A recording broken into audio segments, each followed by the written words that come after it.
So many years I wanted to quit in human nature. It was literally the hardest thing I've ever done. What God wanted me to do. And so I went back to England. I was just visiting it. I went back to England. The first thing I saw when I got home was the brand new BMW that I just bought, waiting in the airport. And looking at my car, I really felt sick. I thought, wow, this car is worth about the same as 80 houses in the Philippines. And I remember walking around it, kicking the wheel, thinking, that's 2 houses, just the wheel. And so I didn't want to think about it anymore. I just emailed the head of Gower Killingham, Tony Milotto, and I said, you didn't ask me for money, but I'm going to sell my car, and I want to send the money to you. Please build a village, and please call it the Gower Killingham BMW Village. But his answer changed my life. Most people, if you offer them money, they'll just say thank you. But he said, why don't you come back? It's not your money that we want. Why don't you come and learn so that you can also tell others what's happening? So I came back to the Philippines. I was supposed to stay for just 6 weeks. But I fell in love with Gower Killingham, fell in love with the Philippines, fell in love with his daughter, who is now my wife. 16 years. And okay, so this is what I thought I was going to see in the Philippines. This is, of course, what you see on TV. But this sadly was what I found instead. So this is a place called Laseco in Tondo. But then I saw what Gower Killingham had done, and this is what they had done. Try some cult. So my mother came over to spy on me. After a couple of weeks, she went back to England and she said, no, this is great work, nobody's been brainwashed. And my sister said, they brainwashed you as well. And just go, no. And this is hard to explain, the joy of giving, right? You can't explain it to other people. You know, when you just give money, you feel the pain of parting with your money. But when you see the lives of people change, you feel the joy of giving, to be involved. 11 years ago, my wife, Anna, and her sister, Camille, they decided they wanted to start a business, natural and organic personal care, called Human Nature. You might have heard of it, some of you. So, great. But they didn't want it just to be an ordinary business. They wanted it to be a business that would help to get people out of poverty. And they kept coming to me, asking me to be involved. And I said, well, that's your thing, you know? I'm in Gower Killingham. I don't know anything about lipstick. I don't know anything about dark underarms. I don't want to know about that. No. And my wife kept pestering me and she was saying, no, you have to help us, you have to help us. Eventually one day she said to me, you pray about it. So I said, okay, I'll pray about it. There's no way God wants me to stop Gower Killingham to make lipstick. That's crazy. But to my horror, when I started to pray, I really got the sense from God that He wanted me to be there. And I couldn't explain it. Any big decision I make in my life, I never just sit down and work out the pros and cons. I might do that sometimes. But in the end, any big decision, I settle through praying. And sometimes you get a quick answer, and sometimes it takes weeks. And because I got an answer I didn't like, I didn't want to listen. And so I thought, maybe I got it wrong. So a couple of days later, I prayed again. I still got the same feeling. And so I thought, it doesn't make sense. Okay, Lord, if it's really you, show me in the Bible that this is what you want me to do. And I prayed and I opened the Bible and it said, it is, I forget the exact words, it was from the book of Tobit. And it was someone telling Tobit, it is okay for you to take care of your family for a while. I thought, oh man, God, I have to make lipstick, really? So I went and I told the good news to my wife. And I said, but if we're going to do it, we're going to have to do it a little differently to how normal businesses are run. So I'm going to share with you a few of those principles that we put into action. Here is our company. So we're based on being pro-Philippines. This is our home. So we try to only use ingredients that will come from the Philippines. We need to help the Philippines. I cannot sing the Lupang Hinera and then import everything from China. But every Monday I sing the Lupang Hinera. And so we need to help our poor Filipino farmers. It's pro-poor and it's pro-environment. This is one of our stores. Today we have 620 employees. We're almost 11 years old, so it's become quite big. But we wanted to base it on God's Word. And so there are two verses more than any other that really just guided us. Here's the first one. Seek first the kingdom of God and His righteousness, and all these things will be added unto you. And so we wanted everything to be done God's way. We didn't know anything about what we were doing. We didn't know about formulations. We didn't know about manufacturing. We'd never had a business in the Philippines. We didn't know about business permits or things like that. And so from the beginning we had to pray. And as we were praying early on, God led us to another verse, led me in particular to another verse, and it was John 10:10. The thief does not come except to steal and kill and destroy. But I have come that they may have life, and that they may have it more abundantly. And I started to think back to Titus Salt from my town, a businessman that had used his business to transform his town and build it for the sake of the poor. And so we decided that we would put in some key principles. Here's the first one. We have a no firing policy in my company. Every business person I speak to is terrified by this. They all think it's a bad idea. You know, why will somebody work if they know they're not going to be fired? But it's the opposite. And you know this with your kids. Nobody wants to be a parasite. People want to feel that they're contributing. You know, if everyone around you is working hard, it's hard to be the problem, right? And so, where did it come from? Why did we come up with this? Here's the verse. Then Peter came to Jesus and asked, Lord, if my brother keeps on sinning against me, how many times do I have to forgive him? 7 times? No, not 7 times, answered Jesus, but 70 times 7, because the kingdom of heaven is like this. So why do we think this doesn't apply in business? Why do we think this doesn't apply in school? It breaks my heart when I hear about some kids sometimes being expelled. You know? I've only been in the Philippines a few weeks when I was asked to go to the wake of a young man who had just killed himself. And he was formerly a gang member, Akyak Bahay. He used to kill people for money also. And when Gawad Kalinga came into his area, he was able to change. He got out of the gang and he got a job in an animal factory. But after a little while, he was fired. He made a mistake and he was immediately fired. And so he thought to himself, the only way I can survive is to go back to the gang. And he didn't want to do it. And he thought the best thing he could do was to kill himself. And it really hit me. Just being fired can mean the end of everything for some people here in the Philippines.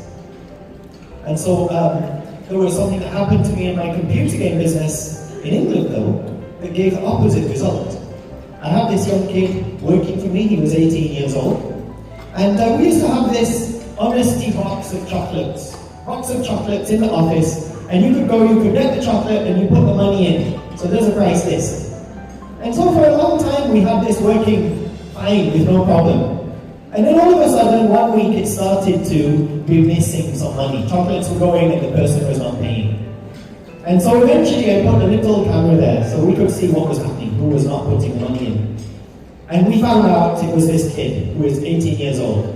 He was working with us, his first ever job. He left his family to come and live in a dorm near us, and here he was, caught stealing.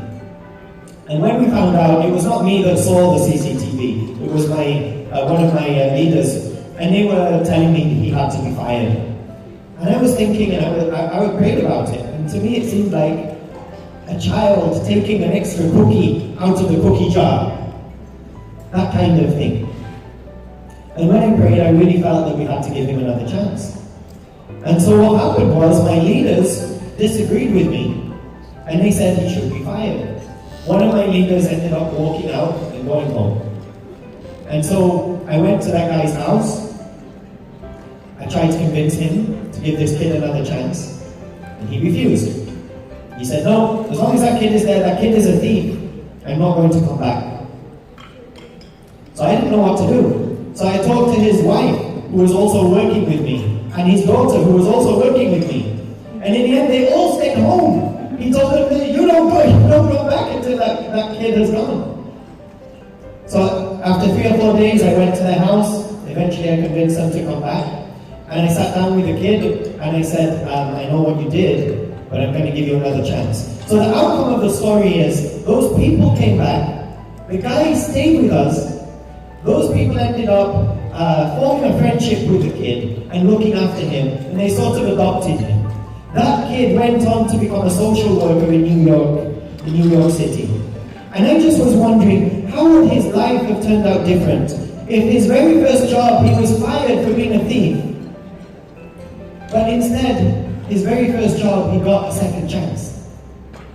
And so this is why we have our no firing policy in human nature. And over the years, there have been so many people I wanted to fire. We've had people that stole from us also, they're still there.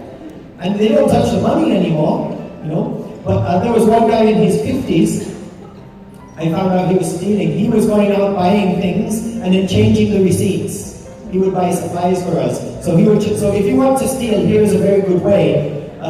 No, don't listen. So he would get the receipt and he would add an extra 0, or change a 0 to an 8 or something, and the difference he would keep. So when I found out, I was horrified. I really trusted that guy, and it took me 2 or 3 days before I could face him. Eventually I sat him down, and I said to him, I don't understand why you did this, but I'm reminding myself that you're a good dad, and I've decided to give you another chance. The man stood up, he started to cry, and he couldn't answer. So he left the room. He came back 2 days later, and then he confessed to me, and he said all his life he'd been stealing. Every job he ever had, he would steal, and then he would be caught, and he would be fired, and he would think, I got my punishment, and then he would move on and do it again. And he said this was the first time in his life he went home, and he could not even look himself in the mirror. He felt so ashamed. And he was asking himself, how can I do this to these people when they love me? And he was in his 50s. I could have fired him, and he would have never got another job again, right? In mid-50s. But we took him on. And as a Christian, it suddenly made sense to me. When do you feel the love of God? It's when you're forgiven, right? When you know you made a mistake, and you feel God calling you back. And so we applied this in the workplace.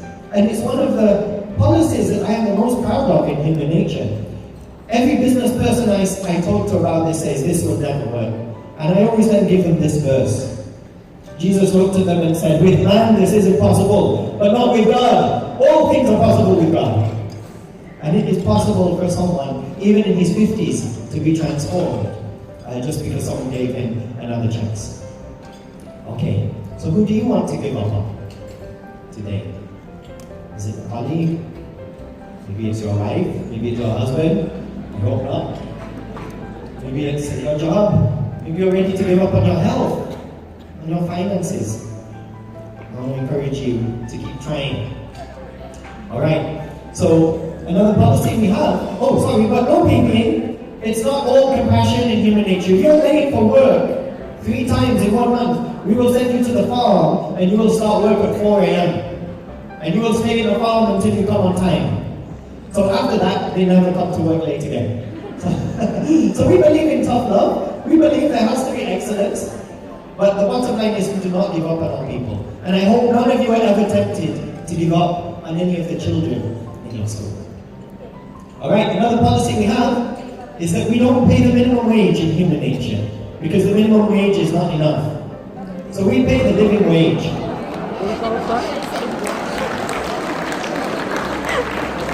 So the minimum in Metro Manila, $537. Today what we pay is $1,039. Now you might be thinking, well that's easy for you to do.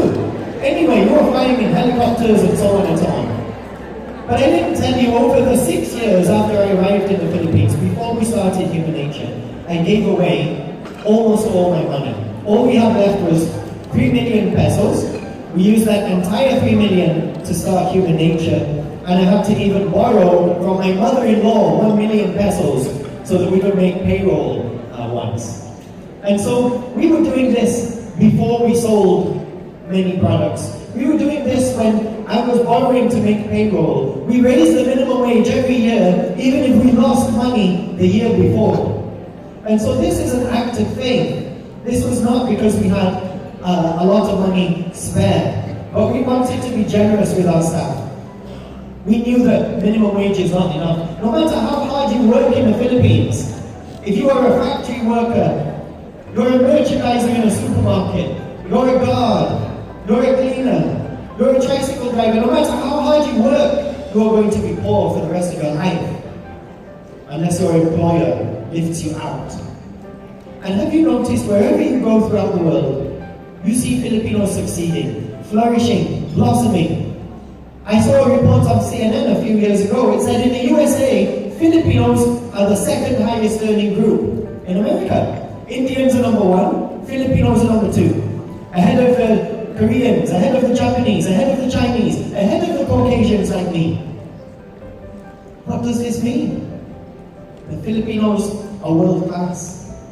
Given the right opportunity, you thrive, you flourish, you blossom.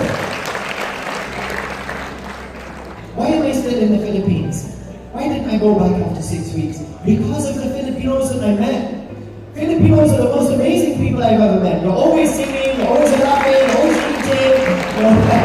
They're very joyful people, but also the most heroic people I've ever met in my life are Filipinos. And it doesn't have to be that way. And so we wanted to prove in human nature that you can pay the living wage and you can still succeed. So here are the verses from the Bible. Again, everything for us is from the Bible. If you oppress poor people, you insult God who made them. But kindness shown to the poor is an act of worship. And then here, when you give to the poor, it's like lending to the Lord. And the Lord will pay you back.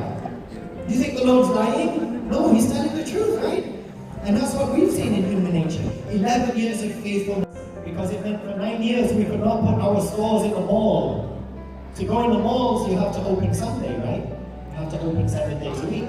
So for 9 years we could not put our stores in the malls. But I kept getting this posted card. And the business people I knew said, this is crazy. Sunday is the busiest day of the week for shopping. But we stayed faithful. Finally, last year, SM approached us and they said, okay, we made a decision. You can now put your stores in the malls, human nature stores, but we'll charge you a penalty if you close on Sunday. I said, okay, I'll take it. And so we opened our first store in SM North Edsa last year on a Saturday. And that night we closed it and everyone went home and we put this TV outside telling people why we were closed on Sunday. And so, a lot of people, they don't put their faith into their work. They think it's separate. I don't know about you if you're teaching it in school, but I really hope so, because it needs to be lived. Okay, just a few other policies I'm going to quickly run through with you. Freedom from debt. I found out one of our people was badly in debt through 5-6. 5-6. So I didn't know the way it works here is the money lender gets your ATM card. And the money lender decides how much of your salary will you keep and how much will he keep. So we had one lady, she has 6 children. She was earning back then 800 pesos a day from us. And the money lender was keeping almost all her salary. She was getting 600 pesos a week only. And so she had to borrow more and more from him every week. And so she was in a trap. When I found out, I was horrified. I thought, I wonder how many of our other people are in the same trap. So we asked everyone to bring their ATM cards to work. I want to celebrate with them. So we announced this 20,000 peso wedding benefit. Immediately 30 of them got married. The following year they're all having children. And then realized, wow, it's expensive to have kids, right? So we gave the 10,000 peso birth benefit. But we told them you only get the wedding benefit once. The birth benefit you have as many times as you like. And so, then of course we found that they needed to send their kids to school.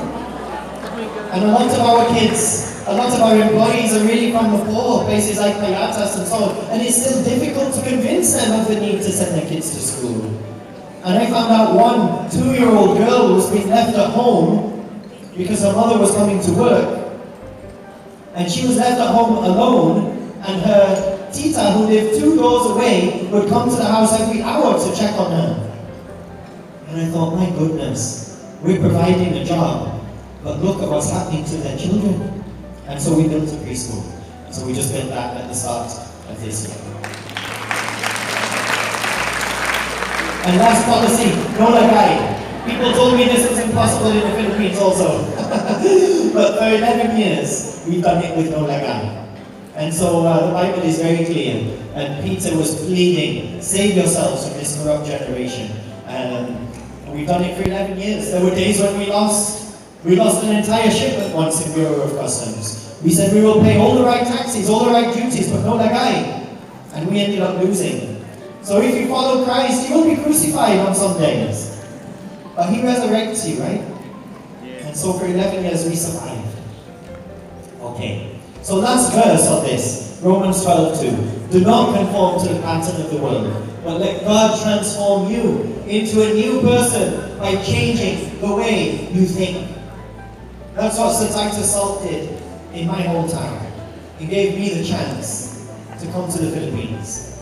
And that's what I'm trying to encourage now, as many people as I can find in the Philippines to do as well. Believe in God's ways. He is always, always faithful. So what I learned in the UK from my school was, don't give up. Or what I learned here in the Philippines was this: less for self, more for others, enough for all. And so your students are going to go on to run the country. And I believe God will hold you accountable for the character or the lack of it that they learn while in your school.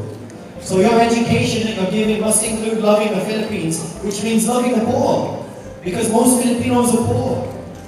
You must teach your children a desire for excellence that is born out of compassion, not pride or intellectual snobbery or greed. Can compassion be taught? Yes, it can. We just heard that earlier, right? In the stories that were being told, the books that were being told. I read an article saying that children who have stories read to them from a very young age grow up much more empathetic than children who did not have stories read to them. And so I fully support the last presentation and all of these books. So your children must know that this country needs their excellence. Not just so that they can become rich, but because the mediocrity that we see all around us is causing the massive suffering that we see in the Philippines today. And so to have true character, I believe, you need to learn to live by faith, not by sight. They have to learn to walk the talk before they can even see it. So what does it mean to live by faith? Number one, faith is believing when I don't see it yet. Visualizing the future, seeing it in advance. In Hebrews 1 it says to have faith is to be sure of the things we hope for, to be certain of the things we cannot see. A lot of people say, I'll believe it when I see it, but God says, no, it's the other way around. You will see it when you first believe it. And so you know this. You're raising children because you believe in their future.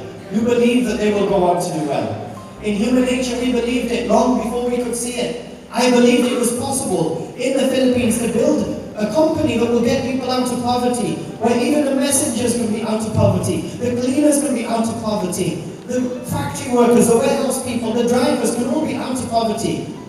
And I had to believe it and do it before there was anything to see. Can the Philippines change?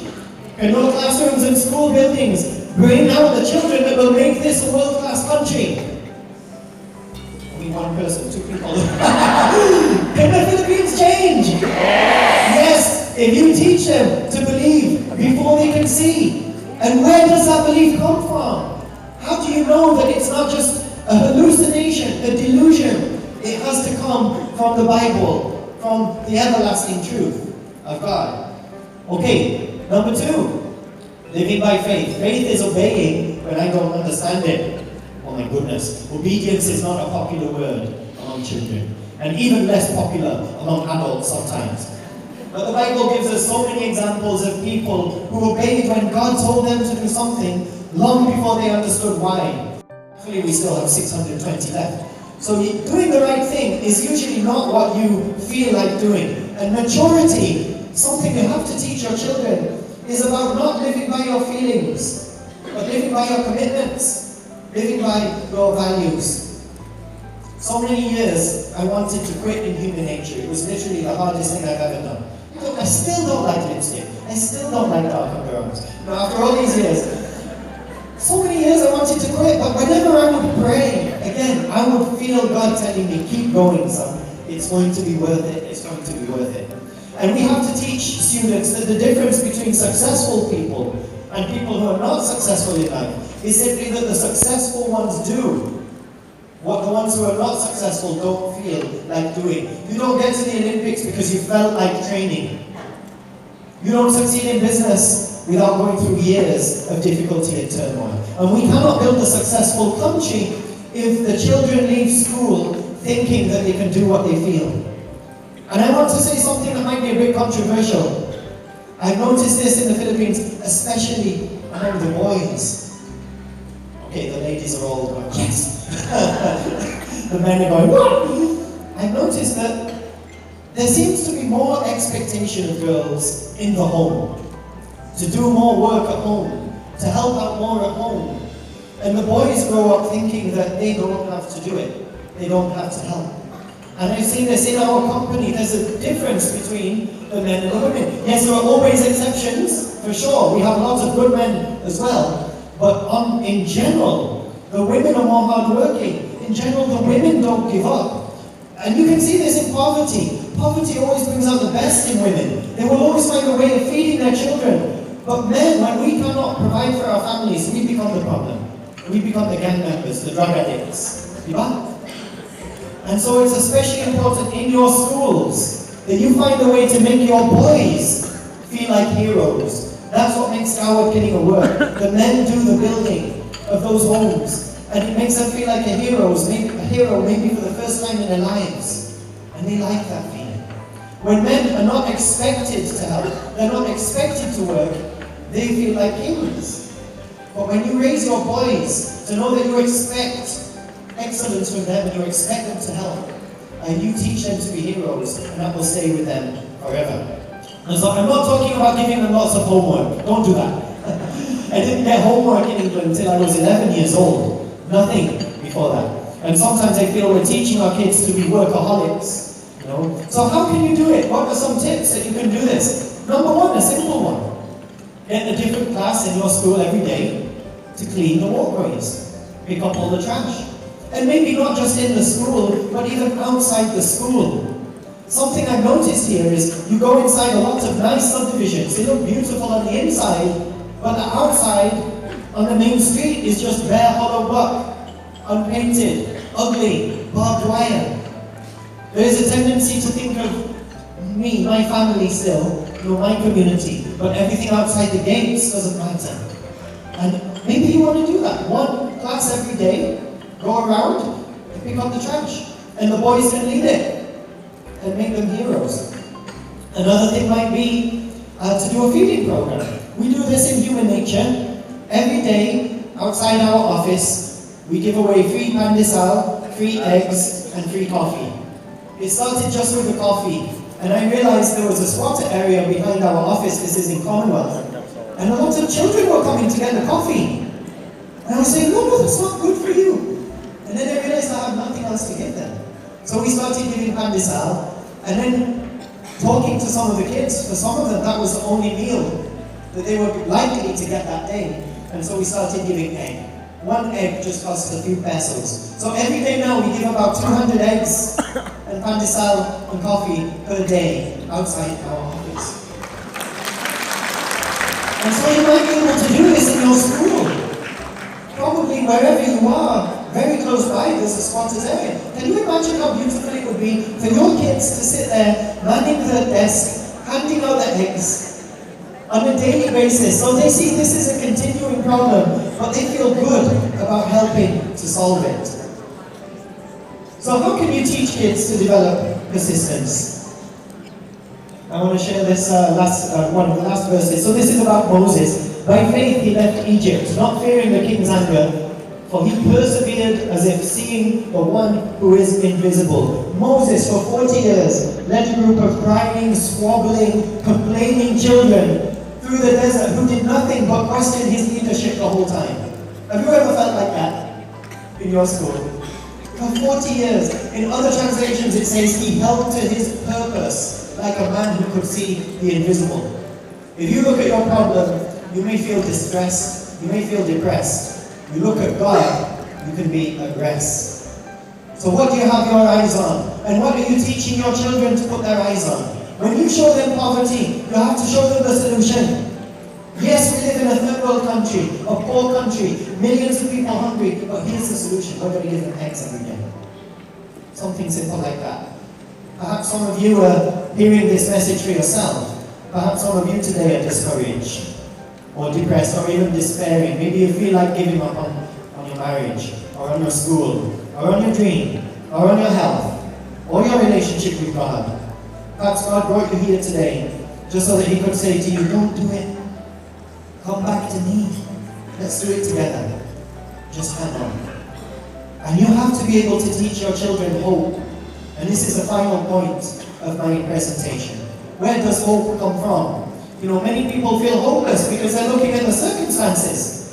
And honestly, if I didn't have Christ in my life, I might feel hopeless too. But I am the opposite. I'm probably one of the most positive, optimistic people you're ever going to meet. And God commands us to pass on this hope to the next generation. To the next generation. You hear so much today about global warming. And probably most of you, if not all of you, are teaching something about it to your kids. But my problem that I have with global warming is that everything that's being said about it tends to be in an atmosphere of fear. And this can lead to a lot of anxiety in children. I came across these websites. This is in Australia, telling people that global warming causes huge anxiety and hopelessness in children. It's saying here there are lots of reasons why young people might feel stressed about climate change. They feel like planning for the future is hopeless. They're angry that the people around them aren't doing anything to help. They're frustrated that there's nothing they can do now to change things. They're worried about whether it's responsible to even have children themselves. And they feel like everything is out of their control. Here's another one from Science News for Students. Climate change poses mental health risks to children and teens. And here's another one from the American Psychological Association, even from 3 years ago. Climate change is threatening mental health.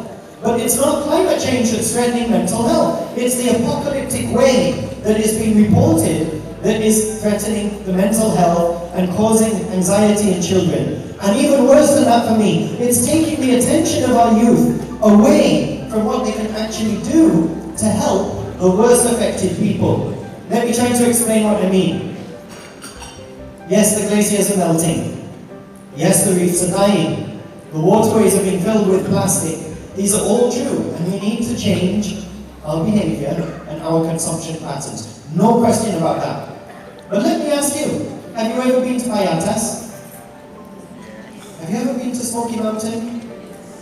In all the reporting I've heard about the effects of global warming, it doesn't sound worse than what many Filipinos are already living through today in Payatas and other slums all around us.